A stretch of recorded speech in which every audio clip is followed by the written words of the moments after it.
Okay, I already clicked through, I don't know how many slides, so let me go back here. It's really great to be here and to have such a wonderful panel of practitioners who have been doing really deep work around building inclusive and diverse and mindful and intentional content for children. So I have technical problems in life in general, so just give me a second. All right, here we go. So.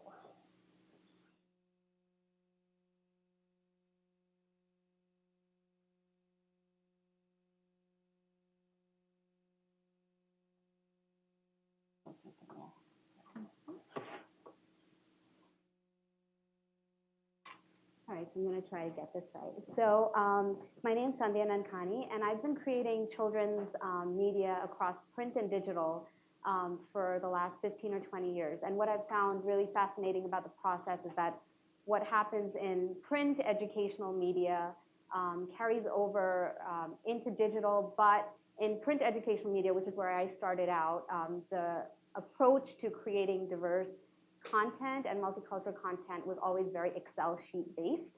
And I used to work in-house at Scholastic, and we had Excel spreadsheets where we would tabulate what the diversity and ethnicity and special needs of the kids we were representing were. And it used to drive me batty, and at the same time, I knew that there was a purpose behind it. When I started moving into learning games and digital media, I started wondering what the framework was of approaching these concepts and really thinking about what the needs of all children were.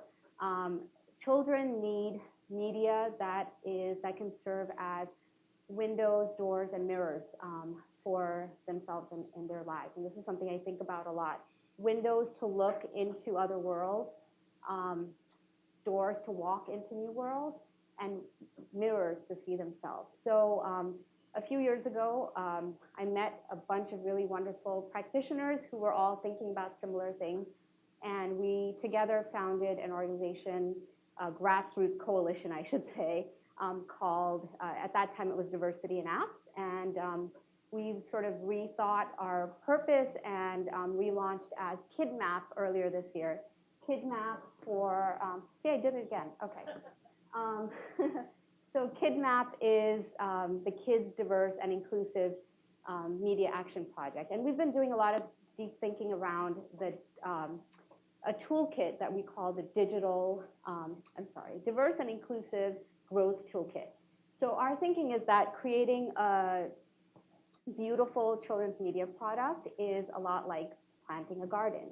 And it starts with hiring and, sort of thinking about what is it that goes into your product, and there are milestones along the way that we need to be mindful and intentional about. So we've come up with sort of a scale of notes or a sort of milestones that we have been thinking about that I'd like to share with you this morning, and then pass over to our panelists who will sort of take us through a little bit of a hands-on of how they are implementing thinking about inclusiveness in the work that they do. So we have hiring is something that you start with. How do you build a diverse team, right? Budget. Is this working? I'm going to go here. Budget and timeline. When we start doing our development, do we budget in enough money and time and space to make changes while we're thinking about what children's needs are? It's just like planting a garden. You have your seeds. You sort of have to think about these things at the get-go. Audience and device choices. Who's our audience? Are we considering underserved populations and what their needs are? Concept design. When we start developing a product, are we thinking about the concept in terms of exactly what it is, how it can develop over the project, or are we saying this is what it is and this is how it's going to end up? So do we build in the time, and do we have space and room for our product to grow and be thoughtful about the different audiences that can come to it.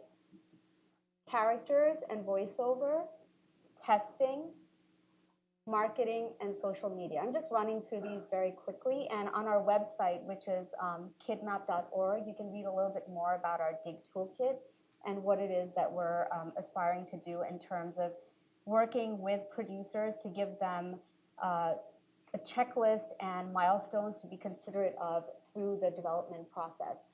Social media is another part, or marketing. How do we market to wider audiences? So I don't want to take up too much time introducing and walking through all of these milestones. I'm going to pass it off to Ingrid, and then at the end sort of circle back around to some of the practical things that we have at KIDMAP to that you can work with. Ingrid is from Toca Boca. You can introduce yourself. Okay. And good luck with this. Do you guys hear me? Okay. Let me just make sure I know which button. It's the top button. Yeah, it should be. Oh, I guess it already started. No kid should ever feel excluded by Toca Boca. This is, oh, by the way, sorry, I didn't do the introduction. Okay, well, I see what you're saying. It's like, how do you, I'm just going to go back.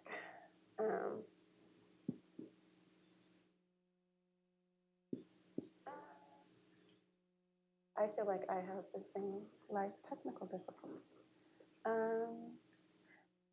I guess this is just the slide we'll be on then.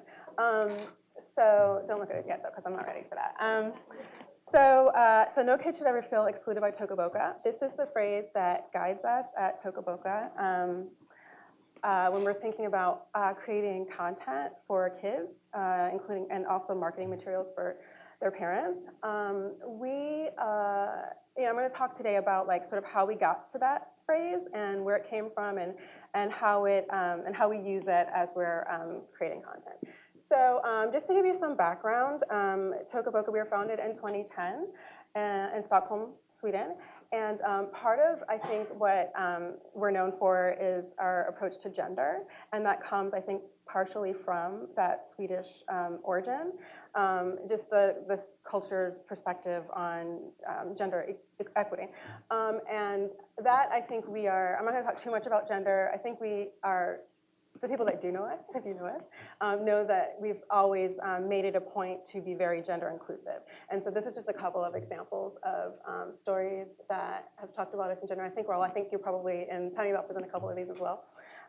So we're very focused on gender early on. And I'm going to try to do one slide forward. And I'm not getting any changes.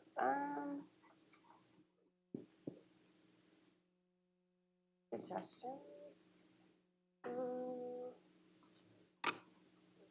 I'm trying to see. Maybe if I just use the. Okay. Do we have? Okay. Yes. You can help me. I don't know what I did. I think I broke something. So do I push one of these buttons? Because I'm pushing this and nothing happens. Okay.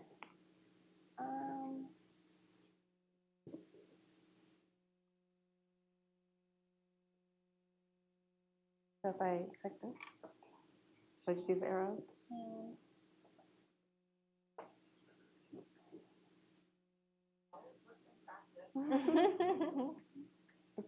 Battery? Can I use this? I can just push this to forward, right? Okay, so I'll skip the clicker. Okay, cool. Thank you. No, not touch this. Oh, Sorry, so that's probably this. cool. Okay, thank you. Okay, so I'm going to talk briefly about our early approach to diversity looking beyond gender. So the apps on the left are a few examples. The one on the top left is Toca Hair Salon 2. That's one of our most popular apps series, the hair salon apps. And when we looked at that, we wanted it to be very gender inclusive. So we have very sort of a gender neutral color palette. We have weird, wacky kind of characters, so it doesn't feel too girly. Then the next one, Toca Builders. This is a building app, and we approached that also looking at the color palette, very bright colors. It doesn't feel overly masculine like a lot of the building apps do.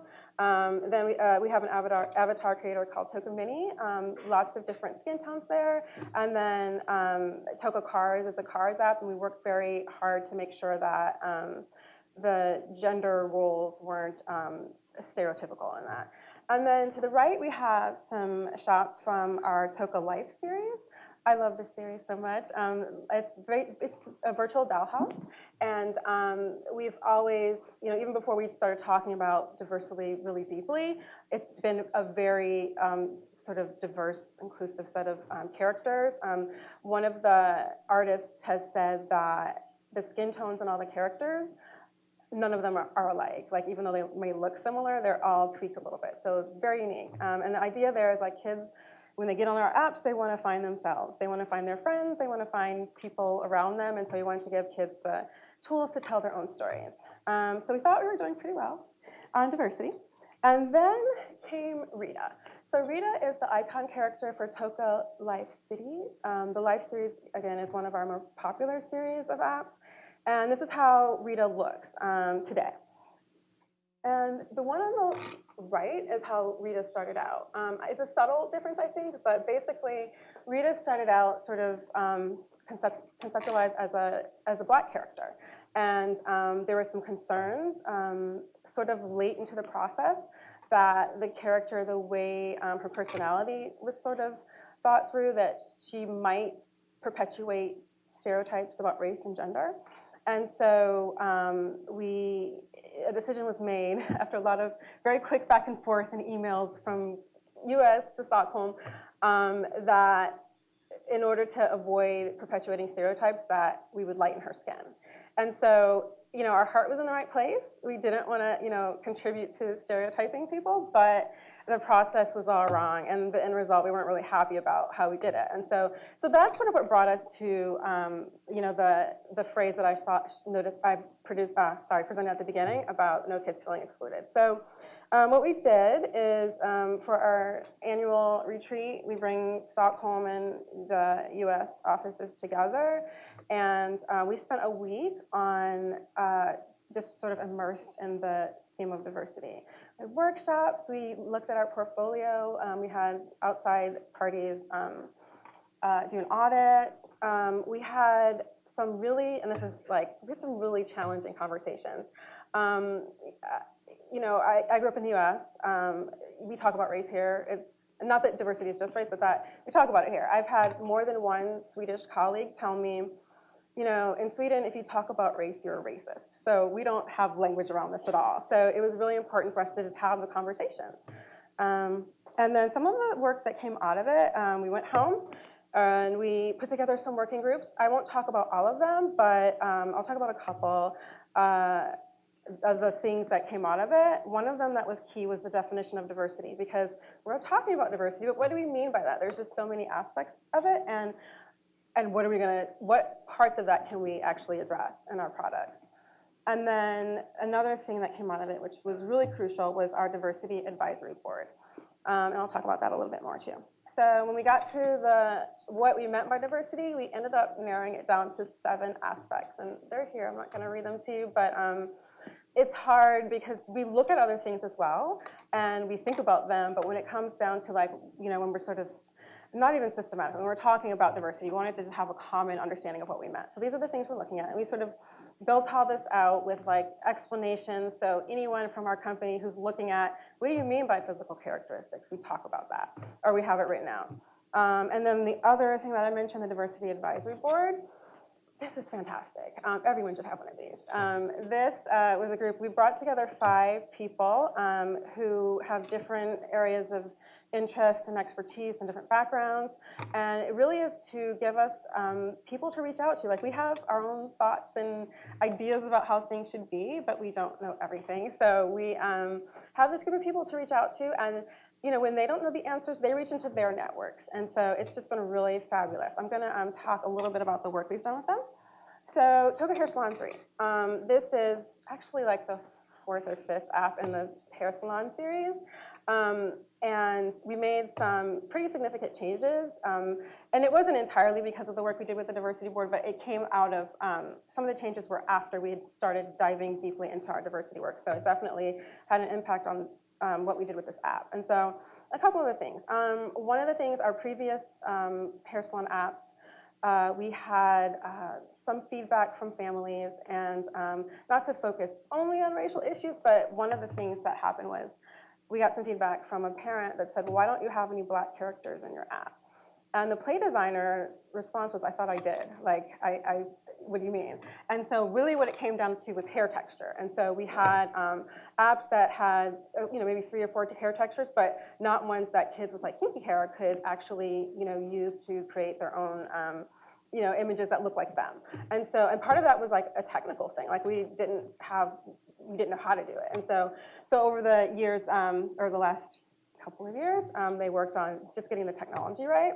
And then some of the other random things that came up, like, so if you're going to put characters in the app that have an afro, what do they style it with? Because we have combs, we have brushes. And so, talking with the diversity board about those kinds of things. Also, like putting afro hair on a character, like we have curling irons and we have flat irons. How do you turn hair into an afro on your character? Like those kinds of things. The other thing on this was gender. We always have tried to be gender inclusive with this series. Hurry up. And one of the things that we found from previous series is that kids wanted cuter characters. The weird and wacky ones were fine, and but we had to figure out how to make cute characters that didn't feel too girly, so everyone could feel like they could play with the app. And random things like if you put eyelashes on a character, it was perceived as female. So we tried to find a nice middle ground where kids could decide for themselves, which face, working with the face, like this is a boy, this is a girl. So you can put beards on whoever, and we just sort of left it up to the kids. And then quickly, I want to talk about one more app, Toca Life Hospital. So this is also from the Live series, and what was really different about this one is that we worked with, so Kristen, who I mentioned earlier, from the diversity board, worked with us really closely on getting things relating to functional diversity. So looking at what you would do with prostheses, or if you have a blind character, how you address that. So the Live series, on one hand, it's sort of like a well-oiled machine in terms of representing different kinds of characters, but we were still able to get, having the diversity board on board was like still super helpful in helping us present an even more inclusive experience. And then the last thing I have, my final slide, these are the characters from Toca Life Hospital that are the most frequently selected. So out of 30-some characters, these are the top 10 in popularity from left to right. And I'm just showing this to say that, if you give kids a diverse group of characters to play with, they'll play with them. So this represents the top 50% of characters selections. So from our perspective, we just think it's really crucial to provide kids with the tools they need to tell their own stories and not impose our own stereotypes or our own ideas about the world and the people in it. Yep, that's all I got. Thank you. Let me get this. Do you want this? I actually want to do what you were doing on the screen. I was just using the arrows because okay, I don't know what perfect. That. So I'm Raul Gutierrez, and my company is called Tinybop. And I don't look like a poster boy for diversity, but I was actually born in Mexico. English was not my first language. And I grew up always as sort of a secret agent because often I was somebody who my experience was not sort of a typical American experience with my family. And I grew up in East Texas, which is a very regressive part of the country. And so I experienced a lot of racism as a kid, even though when I walk in the room, nobody would think of me as somebody that experienced that. Now my wife's Korean, Mexican, who knows what kids. And so it's something I think about a lot, and I thought about a lot as I created my company, Tinybop. So first thing I wanted to show you was when diversity goes wrong. I was with a bunch of kids the other day. We passed this window in Brooklyn, and there are all these dolls there, and the kids in the group that I was with happened to be of many sort of different backgrounds. And the first thing they looked at this, they said when they looked at this is, but we're all American, you know, and so labels can, like, I'm sure this company was trying really hard, but by labeling, you know, a certain kid a certain way, like, we're mixed up, we're complicated in terms of our backgrounds and our stories, and when you apply a label onto a kid, sometimes you're excluding them. You're essentially saying some of these other kids are not American, and that seems to me to be a problem. I think diversity in a way that I first experienced, like if you look at children's books, I grew up in the 70s and 80s. Most of the children's books that I grew up with had white characters. But this book, The Snowy Day, happened to have a black character. It was never explained. He was just a character kind of going about his day. And this, to me, seemed like a good way to approach diversity. Another example, this is something that came up in our office the other day. One of our employees we have something called Piñata every week where we have a question for everybody. And the question was, what were the children's books that were most meaningful to you? So one of our employees, Mika, was saying that this series, which is an Afrocentric comic book series, was her absolute favorite as a kid. It sort of goes the other way. It is designed for a very specific audience to empower that audience. And there are examples, a lot of examples starting to come onto the market now with families that don't look like the sort of the classical mom-dad. So last night, we were with a group of our friends. There was a family that happened to have two moms, and they said for the first time they're able to buy children's books that look like their family. So that's another approach to it. We at Tinybop, I really like the idea of the windows, mirrors, and doors. We at Tinybop we make two kinds of apps. We make science apps and we make construction apps. Our science apps are neutral, construction apps are neutral. We're trying to reach kids everywhere in the world. So just even as a business decision, having kids being able to see themselves in these things is really important to us. So our very first app, The Human Body, was, I think, one of the first science apps for kids that really showed even outlines and silhouettes of children that were not male boys. We looked at hundreds of children's books and children's apps, and every single one was a male boy. It especially gets bad when you go back into the 60s and 70s. And we only had 4 body outlines for this app because of technical limitations when it came out. And yet, by having these 2 sort of specific outlines and 2 others that are a little more generalized, inevitably, when a kid goes into the app, they'll try to choose the outline that looks most like them. And that was something that we learned early on, that the more we can give kids experiences where the kids look like themselves, just in the same way Toca Boca is doing, that is a great way to draw a kid in to a subject. Science is neutral, but you're going to get a kid a little more excited if something looks like themselves. One issue that we're dealing with now is in the human body, we do have the urogenital system, which has male and female parts. And it's something that, interestingly, in the US, parents don't want that on by default. So it's the only in-app purchase we have in our entire series of apps is the urogenital system. So you can buy genitalia. All the Europeans want it on by default. The Americans are not so sure. But the interesting issue that we're having now is we have hair that is sort of stereotypically girls' hair. And we have emails from parents that say, you know, my little boy has very long hair.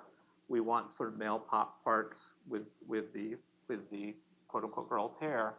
And so we're trying to deal with that problem now. We also have kids and parents who are sort of gender confused or gender fluid. and they they also have different considerations. And these are really hard things when you're trying to build a mass market product that is not just for sale here in the US, but everywhere, and in certain cultures where these are like hard lines to cross. We try to, in our apps, just even in the backgrounds of our apps, if we are showing characters, we have a range of bodies and hairstyles, and that's also sort of one of the red lines that we found in the US is depicting kids who are overweight, because we got a lot of pushback from parents saying, you shouldn't be depicting kids who are overweight because it's unhealthy. And so, these are sort of the tough issues that you start to deal with when you start making choices in your apps. In some cases, this is an app where kids create avatars and they basically tell their family stories. Because our office is a pretty diverse office,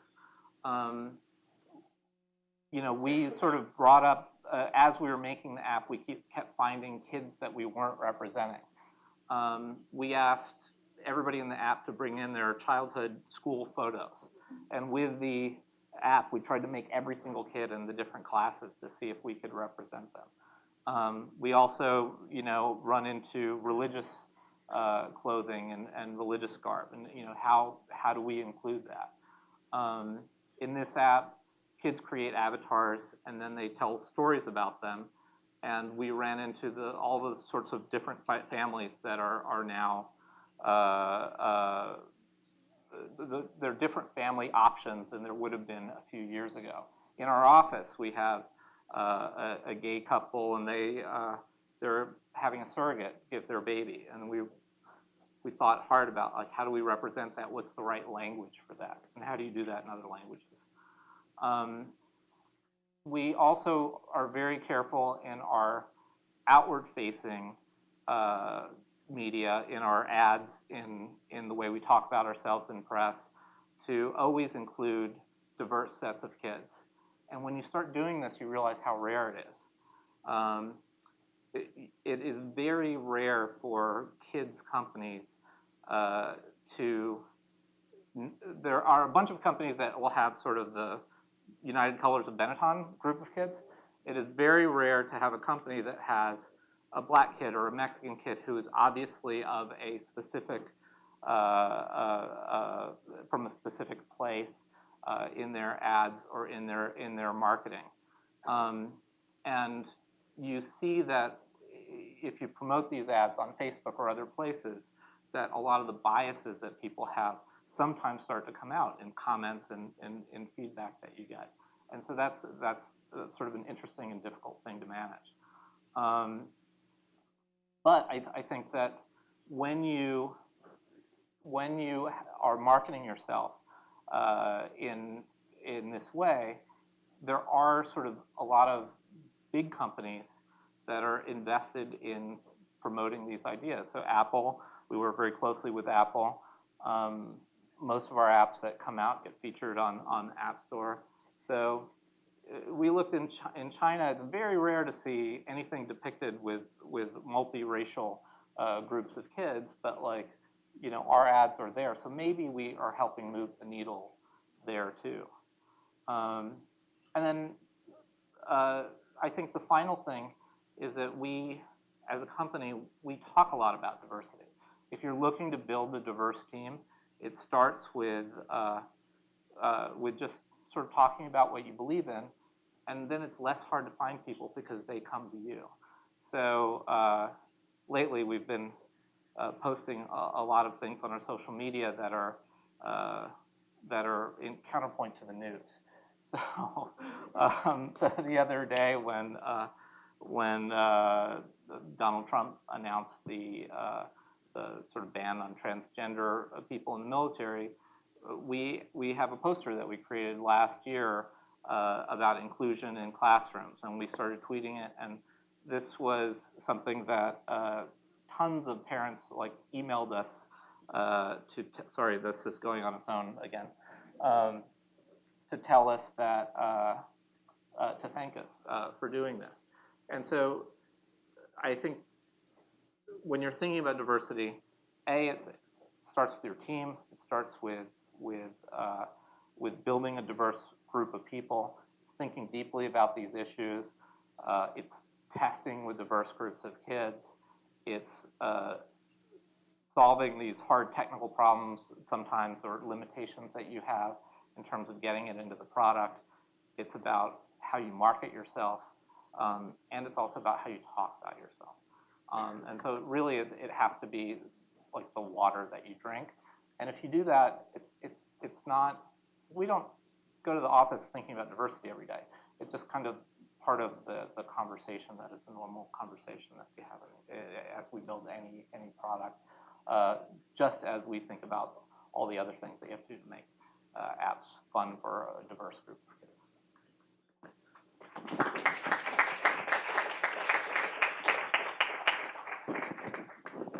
Good morning. I'm Barbara Chamberlin. I'm with the Learning Games Lab at New Mexico State University. So we're somewhat unique in that, that's an interesting interpretation of that slide. Okay.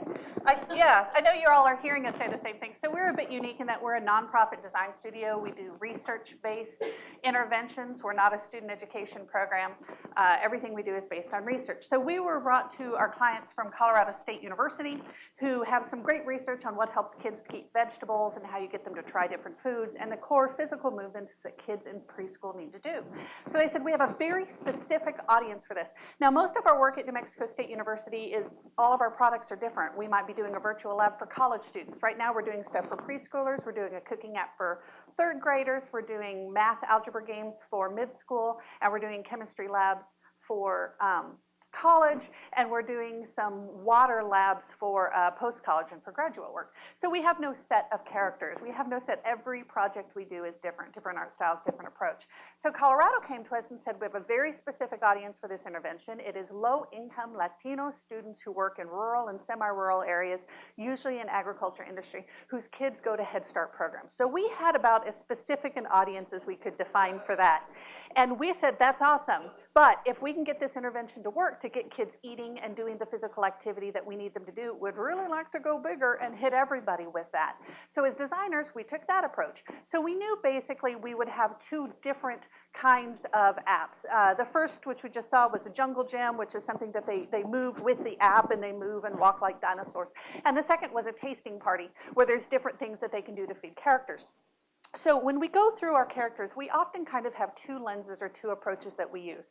The first is we say, okay, we're going to make generic characters that all children could relate to. And there's a basis for the research in this, as we look at Elmo and other puppets, that children are able to see themselves in kind of generic characters, that if you don't make them human, for example, and we take this to the monster idea, that if you give them monsters, they can see themselves in that. Awesome, that's what we went forward with.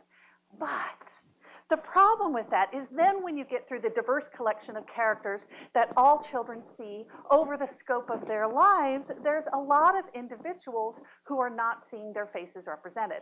If we all go to these neutral characters, what about representation? What about making sure that all sorts of different faces get some screen time? So the other hand was that we showed diverse characters. So we said, okay, we're gonna take this to our client, and we're gonna show a range of diverse characters. And this is what we started with on those. And we'll see how that works.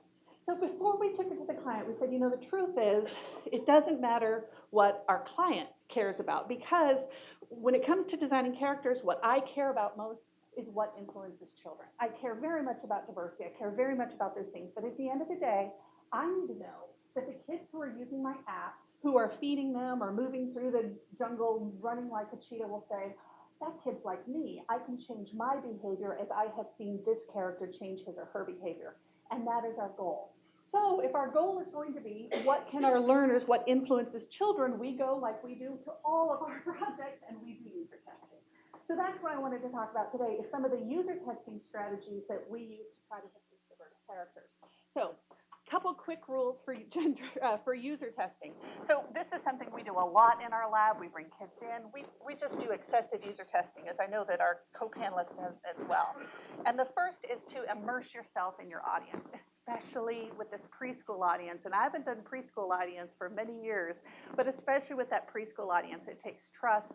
It takes honesty. It takes kind of a calm presence to be in that room so that they feel truly comfortable with you. So in the preschools, we went and did our user testing. We went and played with them. We changed diapers with them. We played in the bubble room with them. That was a picture of Amanda dancing with them. So go immerse yourself in your audience, because not only is it good for testing, but it builds your design intuition as well. And then, of course, you want to check your work. And we did this. We did some A/B versions of different options of our app, and we watched, were there certain characters they used more than others? Did they go with their gender? Did they go with their same face? What they had 3 characters? And we did testing. But remember that this is a good starting point.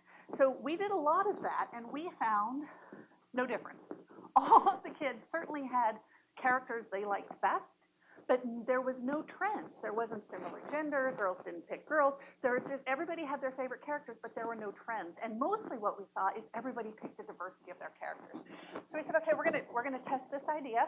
And so we went and we used play a lot, open-ended play. So we had a bunch of characters on paper, and we went and sat and played with them. Now you notice that Amanda, the little girl, reached out and held Amanda's hand. That's a sign of the immersion we did with the group, that the two were just playing. And so you go and you give them the opportunity to play, and you repeat that. So here is Adrian doing some tests with the boys. So some examples we do with all these characters. So we'd sit down and we'd say, well, let's pick 2 friends, and we're going to tell a story together. Or we'd say, we're going to make an app. Who do you want to take home with you? Or who is most like your other friends? Or who do you want me to tell another story on? One of the rules of user testing is you can never ask the question you want to know the answer to. You have to get at that answer through multiple ways, and we did that through play. And by the time we were done doing this in a couple settings, we were able to say, makes no difference. Humans, monsters, red-headed girl, brown-skinned girl, everybody was popular with these kids. And in the end, everybody had some they liked, but we didn't see that there was a barrier where if we gave them human characters, a kid would say, oh, that person isn't like me. So our solution was to then put them all in the app. So I'm going to give you my major takeaway, which is really almost trite. It's so simple. And it's this: have conversations about representation. Toca Boca has done that so well, and Tinybop has done that so well, and making it part of the water that they drink. But the reason we don't have conversations with people who are different from us, and that's ironic, it's hardest to have the conversations with people who are different from you, because if there's someone very different from you on your team, we're almost afraid to talk about diversity with them, because I think we're afraid it will reveal our ignorance about the ways in which we're different. And so we don't even talk about it. So what we like to do is shape that not in terms of what you think or what I'm thinking, in terms of our product. The excellent leading question that we saw with Toca Boca: how can every kid feel comfortable using our app? I don't know how to do that. Do you know how to do that? Do you know how to do that? Do you know how to do that? And you have that conversation. So you need to have that conversation with your designers, but also you need to have it with your clients. And this is one of my favorite stories. We had all of our characters designed. We went to our client, and they came to us about 8 months into the project and said, so we've been doing all our formative research. Turns out our audience isn't who we think it is. It's actually not rural, more kind of mid-city, and pretty much mostly Caucasian. Can we redesign the characters?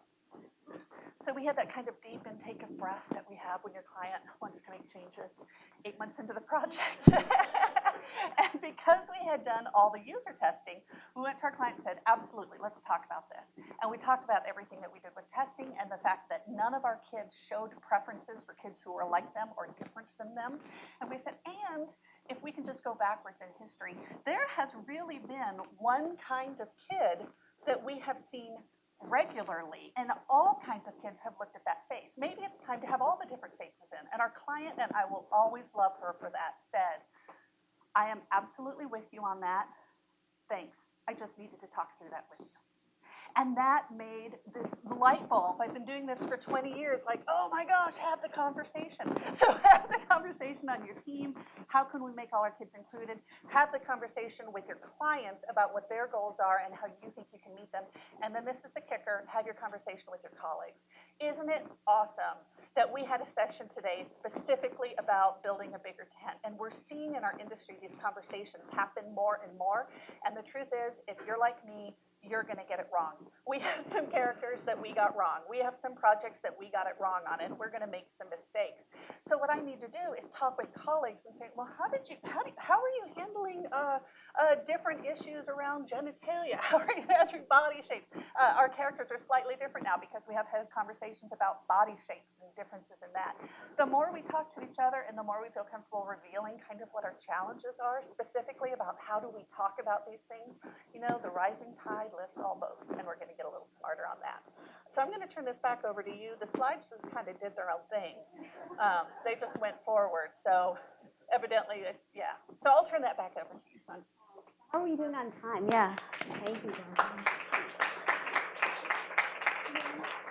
just thinking, because everyone's like, why don't I put up emails? Why don't I see if I can get to the email slide, and then people, yeah, at least then you can contact us, or at least our Twitter handles In the room? there. Oh, okay. So we wanted to save a little bit of time for Q&A. What we're really, I'm going to also switch back to one more slide. So with KIDMAP, one of the things that we've been working on is a diverse toolkit that will actually help you to evaluate your media to see where it stands on the spectrum of being inclusive. And if you go to joinkidmap.org, there's a checklist. It's a series of questions, very detailed, that we're working on sort of making interactive on the website and available to producers. I highly encourage you to definitely check it out. We also have a podcast that I kind of think that, you know, would be of interest to folks in the room called Diversity Sauce. And the concept is, you know, we're not baking inclusiveness and diversity into our products at the end. They have to come in at every stage, and we're not just sprinkling diversity sauce on. So our co-host, Amy Kraft, is here in the room, if any of you want to speak with her afterwards. And we have like maybe a minute or two for some questions. So should I see a hand in the back? Here, yeah. This is for Barbara. One is you showed how you sort of showed the kids all of these different images, but you used cards when you that we all.